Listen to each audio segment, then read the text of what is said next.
Welcome back to another episode of Home Sweet Home. My name is Rod McCall. And I am Bryce Runge. Oh, it feels good to be back. It feels like it's been a month of Sundays since we were sitting back. And I got to tell you, I like lounging in these chairs. They're pretty comfortable, aren't they? They really are. It's very, very comfortable. And it's a good thing we got comfortable chairs because... If you don't mind, I want to talk about something that kind of hits real close to home. And I want to talk about how to deal with loss. Are you okay with that? Yeah, I'm with you on it. Okay. I support this and I support you and yeah, let's have the conversation. Well, thanks, because I know it's not easy. No, it's not. Loss comes in all kinds of sizes and shapes, types and varieties. But the 21st of October is Eric's Angel Day. That's the day that he was murdered by his mother. And October 21st, 2021 is 10 years. And it's kind of a tough day for me. And so I've been doing a lot of work through my college classes as we talk about how to deal with loss. And they talk about a wide variety of losses, from loss of friendships, loss of jobs, loss of dreams, grieving the loss of a marriage. So grief or dealing with loss isn't just that of a loved one. But, and we did our, when we were talking about suicide, even that is still a loss. Right. And so I've been putting, with the 10-year anniversary of Eric's death, I really have put a lot of, it's been on my mind, I guess. Okay. I don't know that I put more thought into it. It's just been more on my mind. And so I appreciate you being okay with us talking a little bit about dealing with it, because it's tough. Yeah. It's tough to talk about. Mm-hmm. And so, because you and I went through loss through divorce. Yeah. Well, it is tough, and I haven't experienced what you've experienced. And it's always been tough from my end as well to even have the conversation with you. And to be honest with you, it's always in the back of my head, especially when Braddock's is around. Yeah. I always think about that, and I always think about Eric, and I always think about you. And so it's always been hard. I'm glad that we're having the conversation, because truthfully, it's been hard for me to bring Braddock's around. Like early on when we first started hanging out. And now it's become easier. And I see the two of you sitting there and play your stupid video games. And that brings me joy, because I know that brings you joy. But at the end of the day, it's always there. It's always been there. So, and it's a tough conversation for me as well, Sure. Because I have Braddock's. I think that is one of the hardest things for both. It's hard if you're going through a loss, it's hard to talk about it. And if you're on the receiving end, if you're the friend, if you're the family member listening and trying to help somebody, I think it's hard, as you just mentioned. I think it is truly hard, because you want to take that pain and suffering away. So how do you do that? Yeah. And, a lot of it comes, you want to say something, you want to do something to take that loss away. One of my former coworkers, her son passed away from leukemia, and he's pretty much same age as Eric. Mm-hmm. And it's kind of like, I understand entirely what you're going through. Yeah. But how do I convey that to you? Because I know when I was on the receiving end, I wanted it and I didn't want it at the same time. Yeah. It's, because what do you say? What do you do? And, one of the things, and I guess this is one of the reasons why I wanted us to talk about this, is I've come up with, in a lot of my reading and research into looking this stuff up was there's certain things you don't want to say. Yeah. Again, what do you do? What do you say? Because you feel helpless. Right. All right. And so I will tell you straight up, sometimes just physically being there. Right. Being in their presence. Yeah. Yeah. Just being there. You don't have to say anything. You don't have to do anything. You can just plug in a movie. Mm-hmm. Or, there would be times where I would just spontaneously combust, whether it was in anger or in sorrow. Mm-hmm. And sometimes it was somebody just saying, hey, it's okay. Yeah. Let it out. Just that physical presence, sometimes if you're wondering what to do, just do nothing. Right.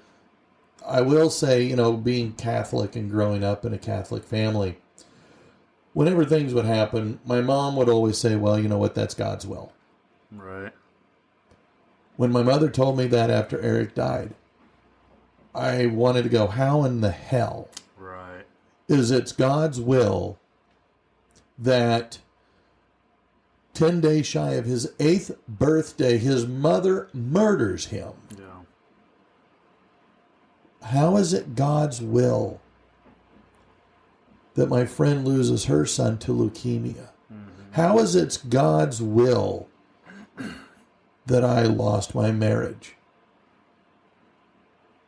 I don't get it. How is that God's will? Now, I can say 10 years later, okay, yeah, I kind of do see it. And I do kind of get it. And I can process and hear that differently now than I could then. Yeah.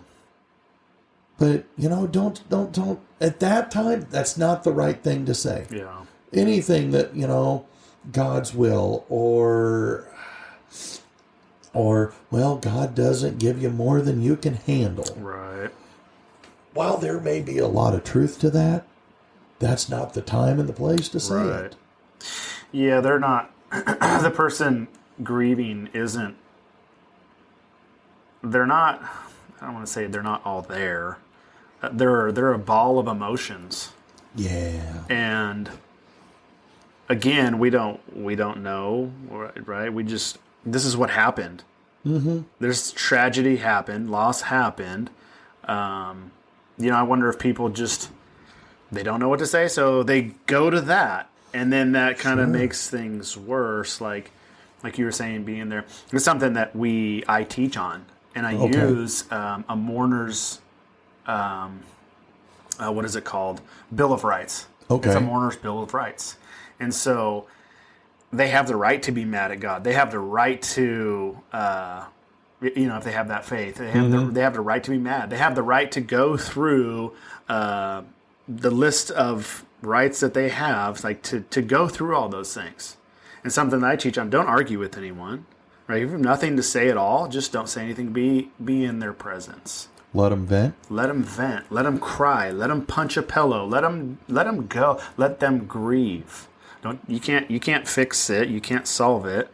But be there. Let the person grieve.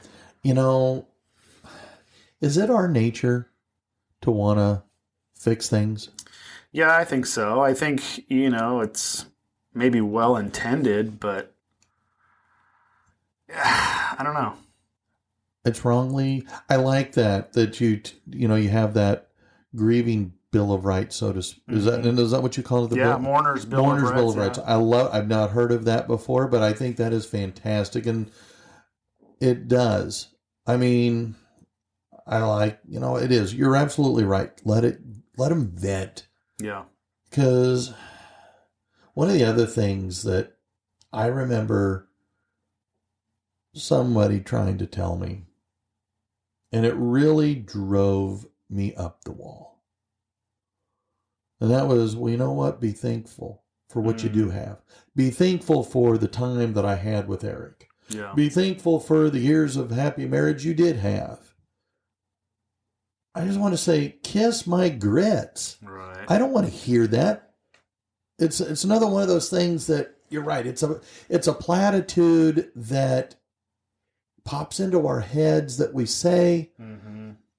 It makes us feel better on the delivery end, but maybe on the receiving end, it goes back to say nothing. Right. It's or just focus on listening. Right. Mm-hmm. Yeah. Yeah. I actually pulled up while we were talking our mourners' Bill of Rights. Would you like me to share those real quick? Yeah, please. So we have 10 of them. I actually shared this with my wife, and just because what she's going through, right, with her parents and with her mom, and again, it's even though she knows what I do. She knows that I'm the motivational guy. I'm the positive guy. I'm the sunshine and daffodils. Yeah, I'm the inspirational guy. And even for me, I just have to really listen and pay attention to her needs. And what do you? Is this the time that I'm gonna try and encourage you or inspire you, or am I just gonna sit here and hold you and listen? Mm-hmm. And I'm going to let you vent. But I actually gave her a copy, and I was like, look, you don't need to read this right now, but there may be a time that you may want to take a glance at this. And I just want you to know that I support you, and I'm here for you always. And I just want you to know you have the right to go through these things.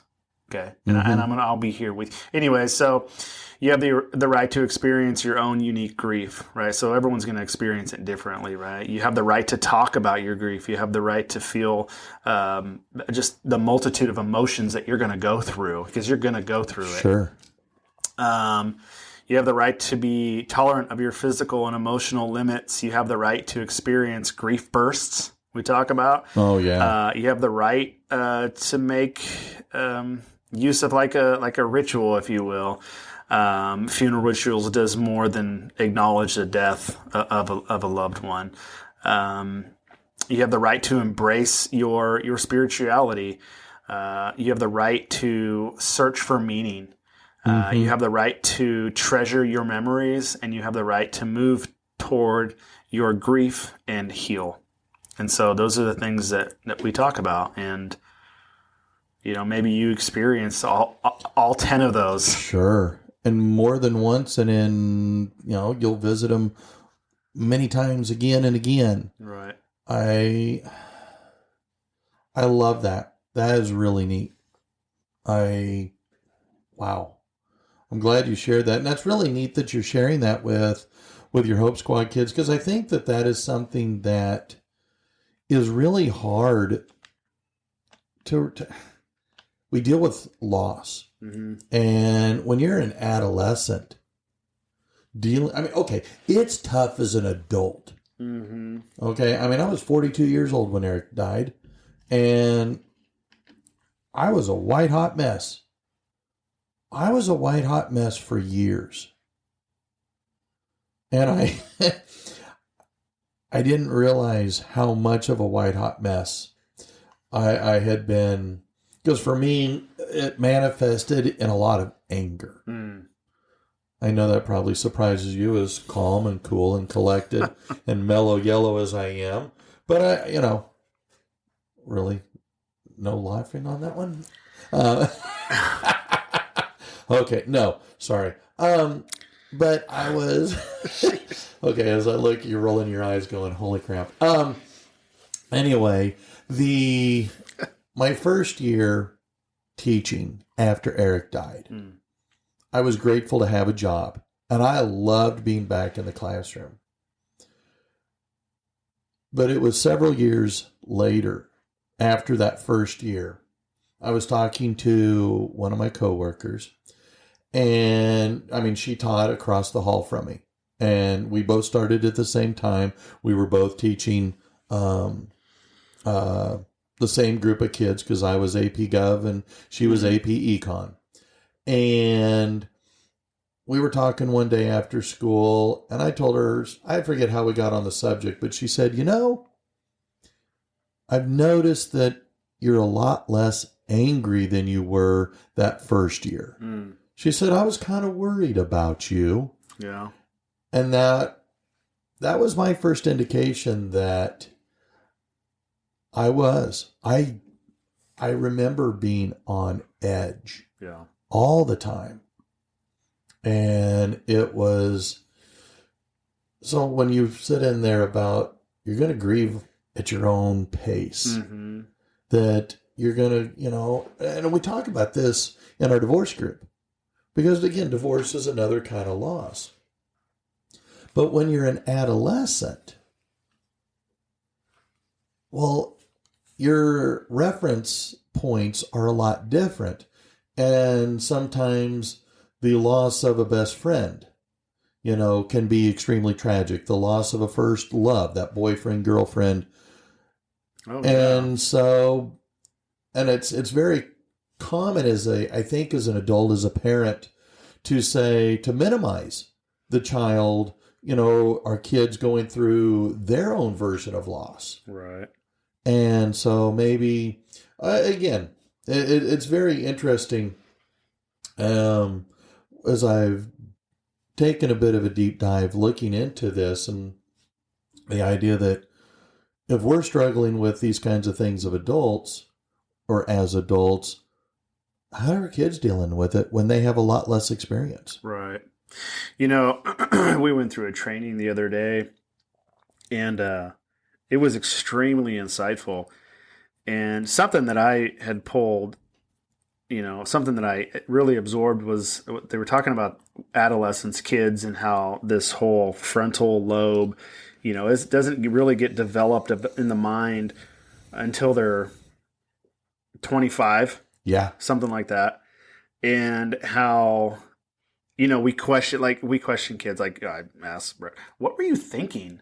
Well, the truth is they really weren't, because it's not really developed. And so that made me thinking about, man, these kids just don't know. It's very concrete for them.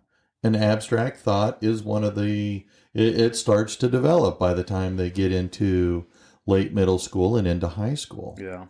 So, it's, one of the things that... My point to that was, sorry to interrupt you, was that, I question a lot of adults, and is it really formed yet? Because I'm not sure you anyways. No, I'm with you on that. I got to tell myself all the time, not my monkey, not my circus. But, I guess some of the things that are okay to say is, this is what I did. Mm-hmm. This is, when I went through a loss of this, and I'm not trying to compare my loss to your loss, but this is what I more of a understanding with them. Right. And using, again, I statements. This is what I did. This is what I experienced. This is how I felt. This is how I dealt with. Because like we talk about in our divorce group, when you make you statements, well, you should do this and you should do that, right, it frequently can generate a wall, a barrier. Mm-hmm. And instead of being helpful, it can be just the opposite. Right. And so, anyway. Yeah. Until I became the Hope Squad advisor, I didn't know, like how to, the language, what to say to people who experience loss. And then even the loss that I've experienced in my own personal life, I didn't know. Now I have gained a wealth of knowledge in the last 3 years, 2.5 years, just through this, what I've been doing, and how to question. Gotcha. How to be a better listener, and how to respond to loss, and it really has helped me. So, you go back to people making those statements just don't know. Like, and this isn't offered. You could probably go on Google and figure it out, right? Like how to talk to someone about loss, what not to say. Yeah. But, right, people, most people aren't going to do that, and they're just going to. Well, You should be right. What you were talking about earlier, instead of being intentional and figuring out, hey, this is what should I say? How can I be there for this person? Mm-hmm. Right. So we didn't have the World Wide Web. Well, I might have. You definitely didn't. No. You still dialed 0 to get an operator. Well, and that was with the rotary dial, mind you. I have a niece whose daughter passed away. Well, this Thanksgiving will be 2 years. And she has struggled a great deal and trying to find meaning. And I absolutely understand where she has been as she's gone through this process. Yeah. And it's again, even though I have gone through something similar, I have struggled with what to say and how to say anything. Mm-hmm. And so the last few times I've seen her, I've said absolutely nothing. Yeah. And I think that actually has been beneficial, allowing her to grieve, learn, and kind of work through on her own. Right. Because, some of the things that, if you want to help that person, then do something for them. Yeah. Take over an errand for them. Run to the grocery store. Say, you know what? Because I will be, when Eric passed away, I was a white hot mess. Yeah. And it was hard for me to go through just day-to-day activities. So I was grateful that people went to the grocery store. Mm-hmm. And they went, they would bring food over, but they would just go grocery shopping and say, hey, we'll go get you some cereal, some bread, some sandwich meat. What else do you need? Do you need laundry detergent? Right. What do you need? Yeah. And I give them money, but they would go do that for me. Mm-hmm. I had people that would come help me with housework because I was so filled with grief. I could get out of bed and then make it into the living room to turn on the TV. Right. So, if you've never experienced loss and you've never gone through grief, some people may be like, well, what's so hard about going to the grocery store? All right, what's so hard about making a meal? Mm-hmm. But I know that you could probably tell me right now, you probably felt like you were, paralyzed. It was. Like in this state of paralyzation, like you couldn't. Mm-hmm. But, maybe you could just touch on that a little bit more, because some people just don't get it. It's all these emotions of a lot of it comes down to depression. Mm-hmm. All kinds of components that relate to depression, where I like that word, paralyzed, because that's how I felt and again, it's not just the loss of of Eric, but even going through the divorce. Mm-hmm. I was paralyzed a little bit. I was embarrassed because, people, you'd run into somebody and they'd always ask, well, how is she doing? How's the family? Oh, yeah, going through a divorce. Right. Oh. It's, so yeah, doing taking a shower. Yeah. Was, for me, a major accomplishment. It was, and again, that's why, whatever the loss is, it can be a kick to the crotch. Right. And you're right, very paralyzing, very demoralizing. Like I said, all the components of depression that make you question your own reality anymore. Right. And I would always ask, why me? Right. Why? Why did this happen? Why? What did I do wrong? Am I being punished? Was Eric being punished? When going through the divorce, it was kind of like, was I not a good enough Catholic? Did I not? I guess I should have been more active in church and should have prayed more. You know, my mom was always going, well, you need to be praying the rosary. Okay. Yeah. No, I didn't really do that. But now I was beginning to go, okay, am I being punished because I did not? Right. And I mean, we could argue logic of the thought process till the cows come home, but it was what I was feeling, what I was experiencing, and in working with, you know, different people, they too have expressed the same kind of thing. Right. And so it's yeah. Right. Simple little household chores. Yeah. You want to help? Instead of say something, do something. Right. You know, that brings me to, you know, unfortunately, I think there's a lot of people that aren't aligned. They're not connected with people, which brings me to the connectedness piece, that friendship, right, with others. Like if you don't have, like that's something else I talk about is connectedness, right? And you know, we've learned through science and the studies and the data that proves that healthy relationships lead to longer life, right? You know, happier lives, right? It makes sense, right? But that's the reality of that. But they're connected. There's a lot of people that don't have that and that are going through grief. And you know, I often think about that, like people that don't have someone to go get groceries for them. Or even to call and say, hey, I want to check on you, right? You know, I do feel, just in general, anyone who's going through loss and grieving, but those that don't have anyone. Sure. So, like, I know that's kind of a separate, but that connectedness piece is huge, and you had people that were in your life to help you. You know, Oh, I'm sorry. No, I was just going to say that's just such a powerful thing, you know, your friendships. Sure. Because, you know, when you're unable to move and you are paralyzed,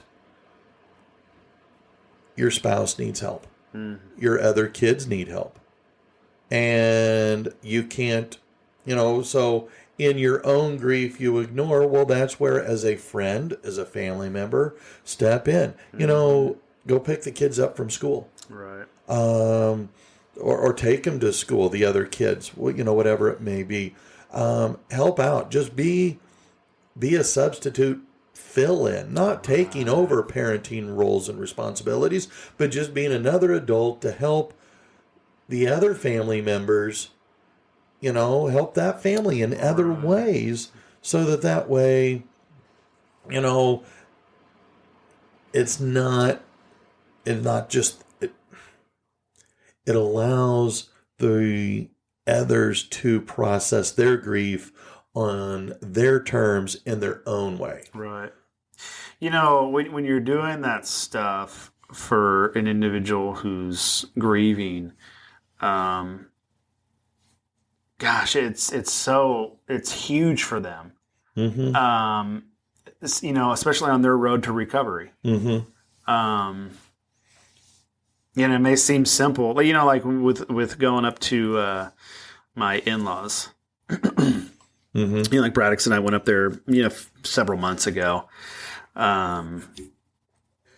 Mentioned cleaning out the flower beds and getting removing all the weeds, and you know, my father-in-law's kind of been in that state of where, you know, I can't do much.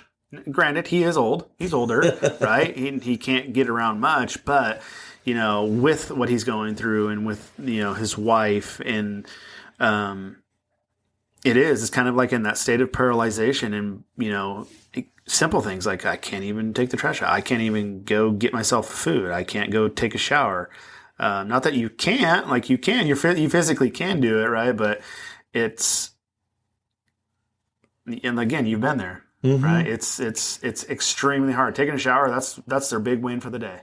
It is. And there's so many similarities between our experiences with loss that align themselves with depression. Mm-hmm. And it is, I compare it to quicksand because it can just suck you in slicker than a whistle and then keep you and trap you there. Mm-hmm. And I will say that one of the best things that we can do as friends or parents of our children who are, going through a loss,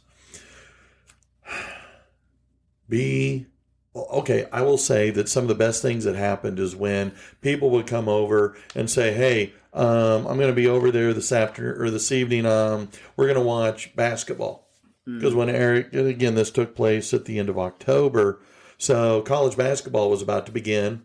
High school or college football, pro football was in full swing. And so people would show up with a pizza and say, hey, we're watching football with you. We're watching basketball with you. Or they would pick me up and say, hey, we're going to go down to Buffalo Wild Wings and we're going to watch a game together.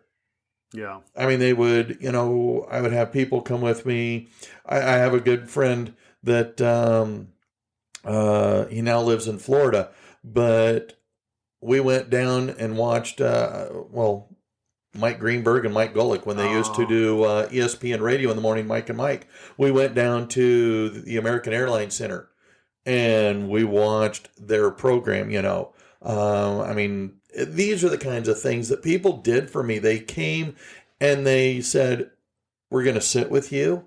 We're going to do fun things with you to take your mind away, even if it's just for a short time. Right. But we're going to take you out of the house. We're going to engage with you to try and bring some smiles, some happiness, some very pleasant distractions. So if you want to help somebody, try that. Right. I remember it was so simple too. Good friends of mine then they called and said, James, he called and said, hey, I'm outside, pick you up. Come outside, please. And so I'm like, okay, what's up? He says, we're going to Dairy Queen. I'm like, okay. All right. I was like, okay. I didn't really want to. Was this after the divorce? Yeah. I didn't really want to. I was just kind of, in my dark little apartment, right? Remind me who James is? James Corbett. You may have met him. Name sounds familiar. He's also from California. He moved back to California a couple years ago. Okay. I don't know if you ever met him or not. The name sounds familiar. That's why I was asking. Yeah. But anyways, he was there and he was instrumental in my life during that time. And, it was just as simple as going to drive through a Dairy Queen and just eating that blizzard was, and then, having a conversation that had nothing to do with what was going on. Yeah. And man, I was like, man, that filled me up. Even if it was for 30 or 45 minutes, it filled me up and I needed that. And you never know. And we talked about this with suicide, or when we did our conversation on that, you never know what you're going to say or do that can be the one thing that can help that person be the most powerful decision to not do something irrational. Right. And it is amazing. Yeah. And it is these little things that you instead of saying something or doing something, and it's not the event around the death or the loss, those immediate days after, those are important. But being there in the months afterward. Right. Because I can remember when Eric died, well, first of all, I was in a massive fog. I really have to focus and concentrate to think about from his death to his funeral and burial. But then I try and go beyond that. And I really struggle. Yeah. There are weeks that I cannot process and tell you what happened, Yeah. what I did, where I was. But it was what I felt I look back now, and it was all these people, especially the folks from the divorce group, that made sure that in those weeks, in those months afterward, that I was not alone. Like James did for you, saying, Right. hey, let's go to Dairy Queen. They would do, like I said, they would come over, bring a pizza, and say, hey, I'm going to watch the football game with you. Yeah. So make sure you're showered, brushed your teeth, because I'll be there in a half hour. Right. They didn't give me the choice. Like James didn't give you the choice, because if I had been given a choice, I don't feel like it. Right. And my depression would have sucked me further in that quicksand. Mm-hmm. So I guess the point is, if you want to help somebody, physically be there. Yeah. Which I guess is what we talked about earlier. Right. You know, it's not necessarily that you have to say a magic word. So what if you got someone, you have a friend who's grieving and they're not doing anything. They don't want to go with you. They don't even want you to come in. What do you do? How do you be there for them? Sorry to put you on the spot. Because I'm sure that you went through times where you didn't want to go out. You didn't want someone to come in. Like I don't want to do anything right now. Okay, I didn't want to go to the Tuesday night divorce group. I did not want to do anything. I wanted to sit there and wallow. Mm-hmm. There was comfort for me swimming in my own sadness. Right. And yet sometimes it was like there was no choice. Mm-hmm. Banging on the door. McCall, open up this damn door. Mm. And it's kind of like, fine, if you'll go away, I'll open up the door. And then they would go, come on, put your hat on. We're going doing this, or we're coming in. And once that happened, I felt better, because it's kind of like, okay, thank you. Right. You're forcing me to do what I need to do. Yeah. So if you're trying to help somebody and they keep passing you off, be persistent, I guess, would be, that's what helped me. Right. And so sorry, I was going to flip to something. And you said it, like, so you have, and that's awesome that you have really good friends that are persistent and they're not going to give up on you. Mm-hmm. And so I wish I was in part of that group. I'm just kidding. I'm kidding. I am very kidding. Well, there was this one person that got me into exercising. Okay. And I really didn't want to, but we would meet after school and we would work out a few times a week. I don't know that I really did much exercise, but there was that one person. Do you remember who that was? Well, I'm looking right at him. Oh, we worked out together? Yes. We did? Yes. Are you talking about the bike? I'm talking about the bike and the little gym there at the high school. The tiny little gym. Yes. But I'm just giving you a hard time. Yes. It was very necessary for me. Yeah. Because it was, there was a little bit of exercise going on, and every now and then I'd actually sweat. Yeah. But it was more than that. Right. It was a connection. Yep. It was helping me develop another friendship, another relationship, so that I wasn't hurrying home to an empty apartment. To sit in your to swim in your sea of sorrow. Yeah. Yeah. I mean, sometimes I would get down on myself and I would go, well, you're just feeling a lot of self-pity. Mm-hmm. I look back now and I go, no, it was not self-pity. Because, I mean, I was really hard on myself. Yeah. In dealing with all of the loss. But, and I will say that I have not been as good on the delivery end as I should be. I mean, I'm sitting here saying, well, these are the things. My friend whose son passed away, I have not reached out to her. I shall.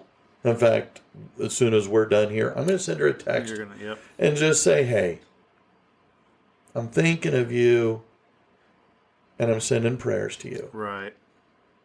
And I know that right now, it is emotionally raw.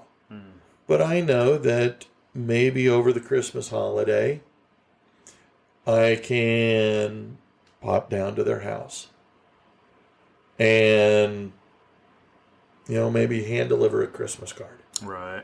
And just say, hey, I just wanted to say hello to you. Right. And say that you are in my thoughts and in my prayers. Because I remember how valuable that was to me. Because that means that my loss is kind of your loss too. And sharing that burden. I will say for the longest time, and it is really bad for me to say, but for the longest time, I was in a take mode and not a give mode. Right. And so I guess I'm saying that I haven't always done these things that we're talking about. Yeah, it's because we're not perfect. Because we're just average guys on a journey, right? Yes. Going through stuff that we've never experienced before, and you've never experienced that before. So how do you, right? But what you're doing now is you're helping equip people and families with tools to help them, go through this process. Sure. Well, and the last year or so at school, and the last couple of years, that we've had various issues pop up. I've tried to be more present and more active in helping collect money, food, whatever it might be, so that way those that have lost someone know that, hey, but because at the end of the day, everybody grieves at their own pace. Yeah. And it's not something that you can get over in days or weeks or months, or in my case, even years. Yeah, and you really can't. Now, I think, I knew that growing up, I was told to get over things. Yeah. And, I'm not mad at the people who said that. I just didn't know better. Right. I think it depends on what it is. Right. If it is a stubbed toe, get over it. If it's being angry at a low test grade or getting a speeding ticket, you don't need to spend years wallowing over that. No, not at all. But I think you're right. This is, loss of a long-term dream, loss of whatever, it can be. It just takes time. Oh, yeah, it does. And, I saw something. I don't know what it is, and I know we're getting close on our time. But for this episode, we're going to go as long as we want to because it's very special to you and it's important to you. Thanks. But, I can't remember what it is. But it had to do with learning, and I think we could apply this to, people who are grieving. It was something about popcorn, and all the popcorn kernels go into this hot little thing, right? But all the kernels pop at different times. Okay. And so everyone's going to grieve, and they're going to go through the grief circle, not all at the same thing. They're going to bounce all over the place, and then you eventually, what I was going to ask you at some point during this podcast is, in the very middle of a grief circle is acceptance. You've experienced loss too. Yeah. How do you accept it?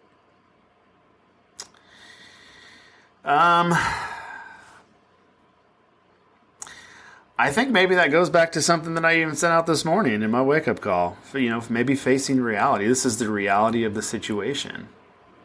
I'm going to grieve. I'm going to go through it, but I don't know. I guess way to go. Way to put me out there. No, look. Here's the deal. This is over with. Look, I'm going to accept the fact that this divorce is done. This marriage is over. Right? But that took a long time. Mm-hmm. Right? That took healing. That took talking to people, seeking help from professionals. Mm-hmm. Right? That went through all those emotions, and then through healing and through forgiveness, I was able to accept the fact that this marriage is over with, and I'm moving on.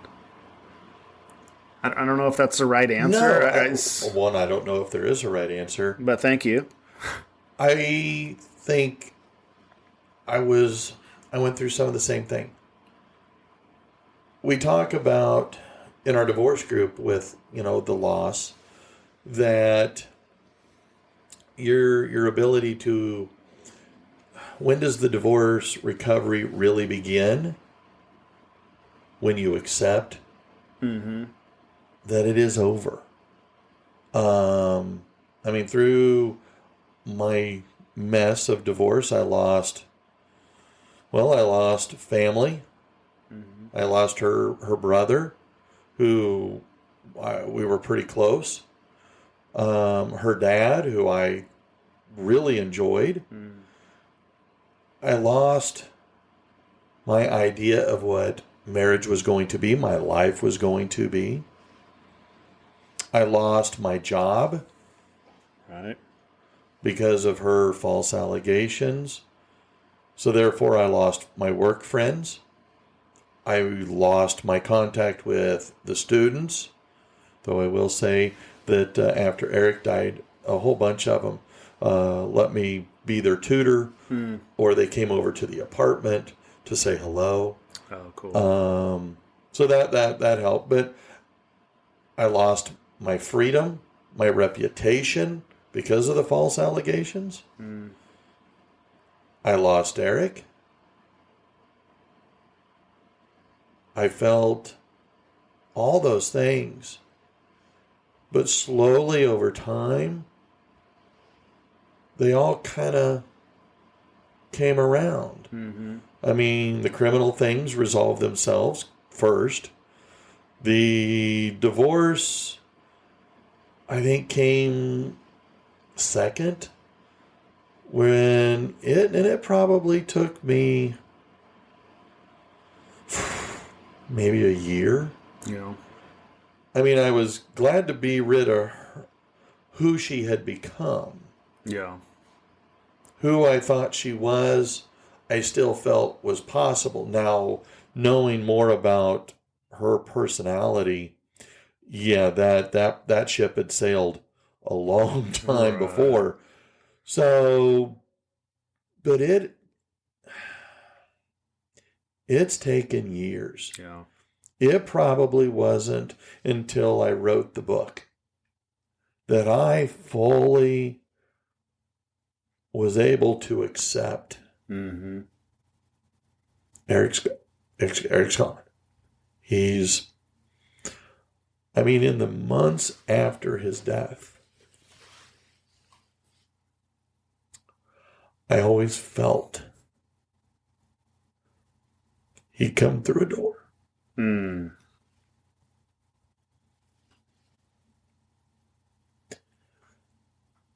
That,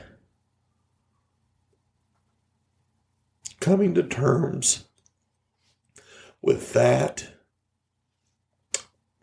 was hard. But I look at everything that has happened, and I guess I will come full circle. God had a plan.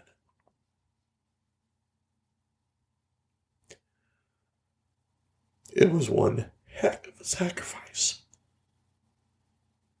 But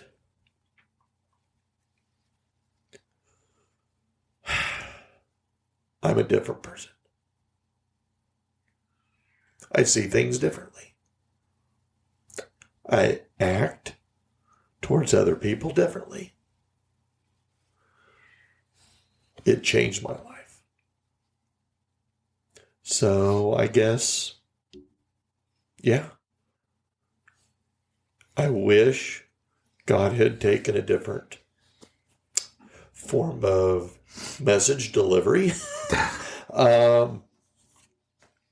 But again, we all suffer loss of all kinds of things. And I'm just glad to have had people like you that helped in that recovery, so that way I can hopefully return that favor to others. Right. But anyway, sorry, we went pretty deep on that one. It's all right.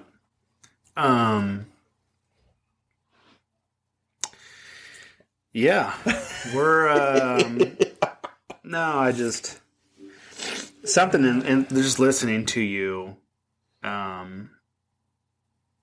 you kept going on about the loss of this and the loss of that, and it just kept piling on.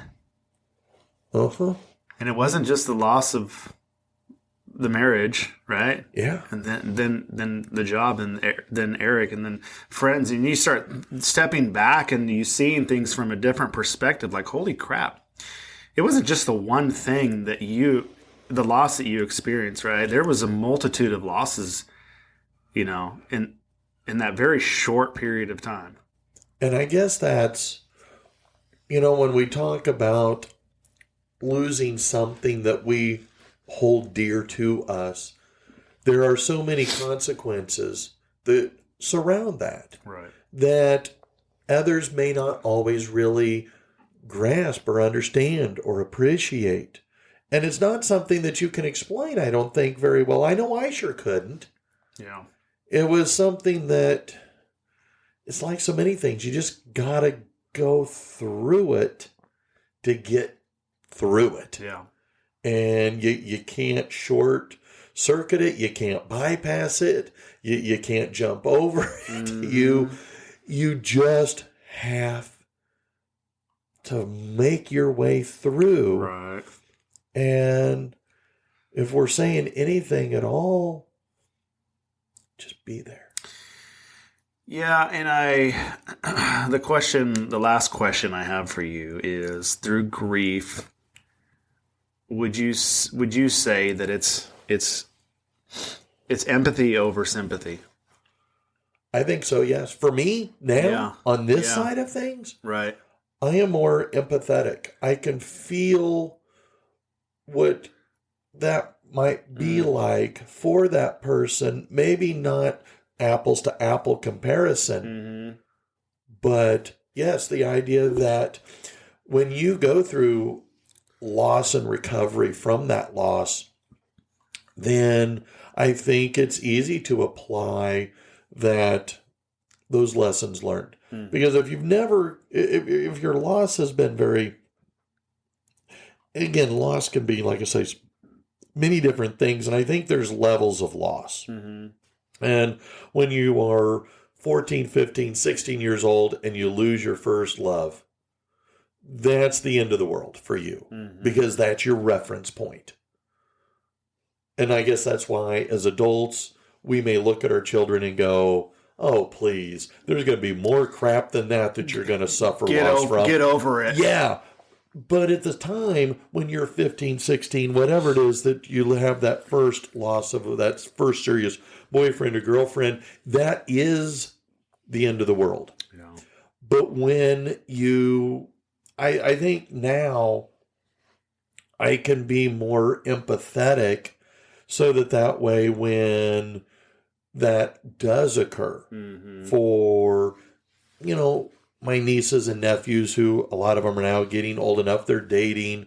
I hope maybe my stepchildren start dating so that way they can get married and, this sounds crazy, but I'm ready for grandkids. Dude, you're almost there. I'm almost there. Well, so yeah, I hope they hurry. But of course, I don't want them to hurry too much because then maybe they make the wrong choice. But anyway, my point is, if they go through that kind of that kind of loss, or the loss of a dream, the loss of a job, especially a job that you really like, right? I feel like I can be there. Yeah. I can be there in a way that I probably could not have been if I hadn't gone through my own loss. Yeah. Oh.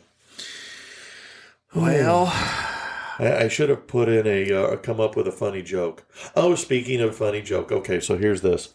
So we have next week was it the first week of November or the last week of October, something like that is Red Ribbon Week for us. Okay, yeah. And so one of the days is pajama day. Wear your pajamas.